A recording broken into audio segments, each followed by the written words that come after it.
Welcome to The Explainer.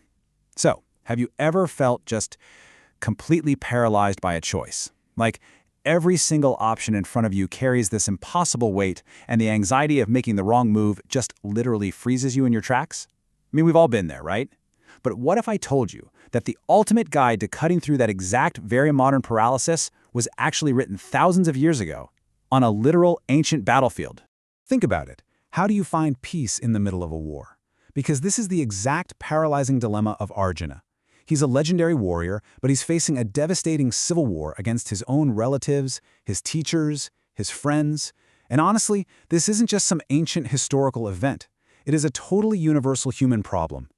Arjuna is standing there between two massive armies, completely overwhelmed with grief and doubt. And honestly, it's a lot like how we get overwhelmed by the fierce battles and anxieties of our own daily lives. So today, we're diving deep into Chapter 4 of the Bhagavad Gita, specifically the Jnana Karma Sannyasa Yoga, to see exactly how his charioteer, who just so happens to be the divine Lord Krishna, solves this massive crisis. Okay, let's dive into this. We've mapped it all out into 5 clear steps for you. Number 1, the immortal lineage. 2, the mystery of the avatar. 3, action within inaction. 4, the spectrum of sacrifice. And finally, number 5, the sword of wisdom. Let's get into it. All right, kicking things off with Part 1, the immortal lineage, timeless wisdom. Now, looking at the original Sanskrit verses detailing Krishna's opening statement in Chapter 4, he is explaining something absolutely crucial to Arjuna. He's saying that this profound yoga, this entire path of knowledge and action, well, it wasn't just invented on the spot to hype him up for a fight. Not at all. It actually possesses an immortal history.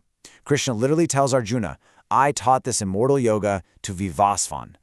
To put that into perspective, Krishna traces the entire lineage for him. First, he taught it to Vivaswan, the sun god. Then Vivaswan imparted it to his son Manu, who, if you're not familiar, is essentially the Noah of Hindu mythology and the progenitor of all humanity. And then from Manu, it was passed down to his son, King Ikshwaku, the founder of a massive, great dynasty. Now, Krishna is doing something very specific here. He is simplifying these grand mythological names to establish the timeless, unbreakable authority of the wisdom he's presenting. It's this ancient, indestructible yoga that had somehow just been lost to time, and Krishna is stepping in right now to revive it for Arjuna. Which brings us to Part 2, the mystery of the avatar, the divine descent. I mean, if you are Arjuna right now, you're doing the math in your head, and you're getting pretty confused. He asks a completely logical question. He's like, Krishna, you are my contemporary, we're basically the same age. The sun god dates back to remote antiquity, literally the beginning of creation. How am I supposed to believe you taught him this yoga? Well, Krishna's answer fundamentally shifts Arjuna's entire reality. He reveals that both he and Arjuna have had many, many past births. But here's the game changer. Krishna, in his absolute omniscience, remembers every single one of them, while Arjuna doesn't. Now, what's really interesting here is the word avatar. We hear it all the time today in movies and pop culture, but let's look at its true definition. It literally means a coming into being or a divine descent into the material world. Krishna explains that even though he is birthless, he is the Lord of all beings, and his true nature is completely imperishable. He still chooses to enter the material world. And he does this by controlling his own material nature, his prakriti, manifesting through his own supernatural power. So, unlike a regular human, he isn't forced into a body by past karma. He descends purely by choice. So why step down into the messy, chaotic human world in the first place? Well, Krishna outlines 3 very distinct reasons for his return, from age to age. Number 1, for the protection of the good. 2, for the destruction of evildoers. And 3, this is the ultimate goal, for the sake of establishing dharma, or righteousness. It's essentially this cyclical restoration of cosmic balance. Whenever righteousness is lost and chaos starts taking over, the avatar steps in to essentially hit the reset button.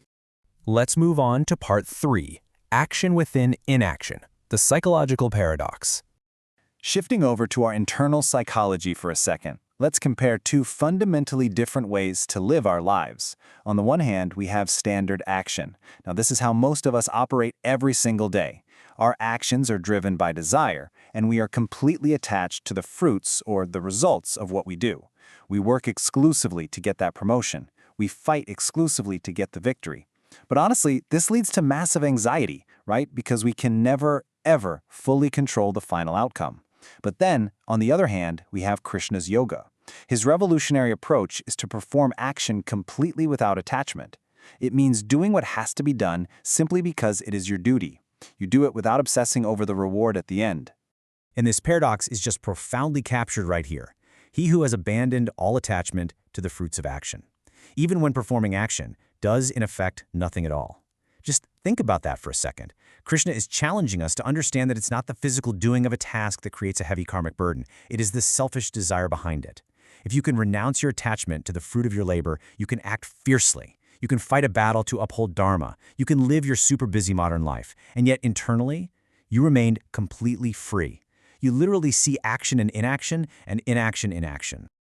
Moving into Part 4, the spectrum of sacrifice, varieties of yagna.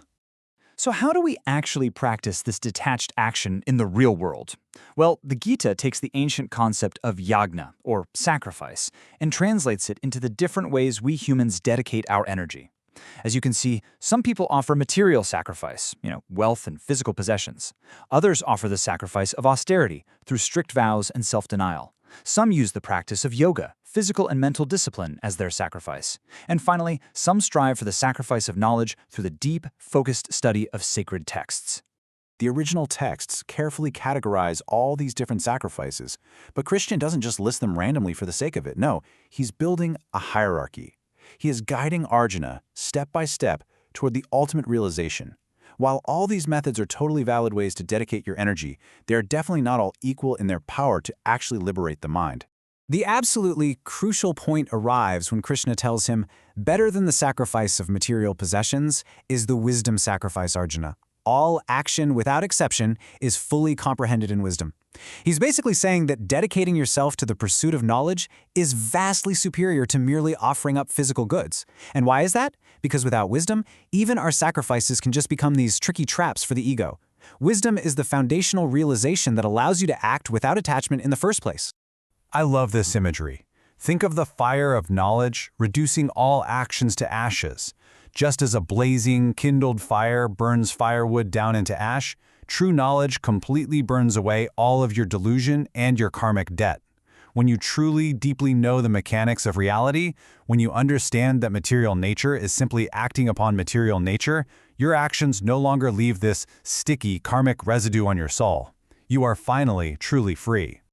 And that brings us to our final section, Part 5, the Sword of Wisdom, the final command. Up until this point, Arjuna has been totally, hopelessly paralyzed by doubt. But now, Krishna issues this dramatic, thundering final command. He says, therefore, having cut away with your own sword of knowledge, this doubt that proceeds from ignorance and abides in your heart, resort to yoga. Stand up, Arjuna. I mean, what an incredible visual, right? All this grand, sweeping cosmic theory suddenly translates into raw, physical courage. Krishna isn't telling him to run away to a cave and just hide from the world. No, he's telling him to stand up right in the middle of the chaotic battlefield and face his reality, but to do it fully armed with the sword of wisdom. So here's my question for you. What is the sword of wisdom that you need to cut through the doubts in your own life? Because let's face it, we all have our battlefields. We all get paralyzed by anxiety, by our attachment to the results, and by the ignorance of who we truly are. Bhagavad Gita Chapter 4 is this powerful reminder that the highest possible action is performed when we just let go of the reward and root ourselves firmly in true knowledge. So find your wisdom, grab your sword, do your duty, and just drop the rest. Thank you so much for joining me on this explainer. I really hope this sparked your curiosity, and I will see you next time.